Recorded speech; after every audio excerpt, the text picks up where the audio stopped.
ছড়ির দিন আর ফাস্টফুড খাবার মন না যাবে তাইলে কি কোনোদিন হয় নাকি? ছড়ির দিনত নাজানো কি হয়, ফাস্টফুড খাবার এতই মন যায়, মনে কিবা নাই কিবা খাং। কিন্তু প্রবলেমটা হবা লাগছে ঝড়ির দিনত না কোনোটাই যাওয়া যায়, না এমন ধরনের ফাস্টফুডের বস্তুগুলো আমার এই জায়গাত পাওয়া যায়। আর এই মোমো খাওয়ার প্ল্যানিং কিন্তু আজই হয়নি, হঠাৎ করিয়ে ভালে কয়দিন হয়ে গেল বস্তু সস্তু সবগুলো জোগাড় করে ধোয়া হয়েছে, খালি বানার আলছি। কিন্তু আজি যেহেতু দিনটে এমন সুন্দর দিছে, মানে ঠান্ডা দিছে অল্প, ভাবলাম যে না আজি মোমো বানে খাওয়া হলে খাবে।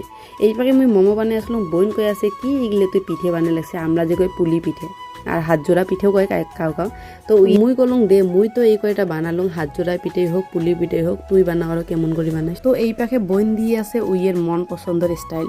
এগুলো করে যেহেতু মোবাইল থেকে দেখি আমার শেখা, যেহেতু প্রথমবার বানাইলাম, তো এটাই অল্প ভুলচুল আমার হয়েছে কিবা বস্তু সস্তুত, যেটাই না হোক তাও কিন্তু ম্যানেজ করে নেওয়া হয়েছে। এই পাখে মোর ভাইও এসছে, ওই আজি আসিয়ে রান্ধনি হয়েছে। জানেন না ঠান্ডার দিন আসলে কিন্তু চৌকের পাড়ও সবাই বসে, আর গ্যাসত না বানিয়ে মোমো বানাইলাম আমরা চৌকেত। এই পাখে চৌকের কড়াইটা যেহেতু বড় হয় থালিখেন দেওয়ার সুবিধা হয় যার জন্য। আর এই পাখে মোমোগুলি স্টিম হবার দিয়ে টমেটোর বানিয়ে নিলাম। এই পাখে চাটনিগুলি বানা হইতে হইতে এই পাখে কিন্তু আমার মোমো স্টিম হয়ে গেছে। আর টেস্টের কথা কি কম, দেখিয়ে তো এই পাখে খাবার মন গেছে, যেহেতু ফার্স্ট টাইম বানাছি ওই হিসেবত কিন্তু বহুত ভাল হয়েছে। আর হ্যাঁ, মোমো খাইয়া কায় কায় ভাল পান তোমরা গুলি কিন্তু কমেন্টত লিখিবা না ভুলিবেন। ধন্যবাদ।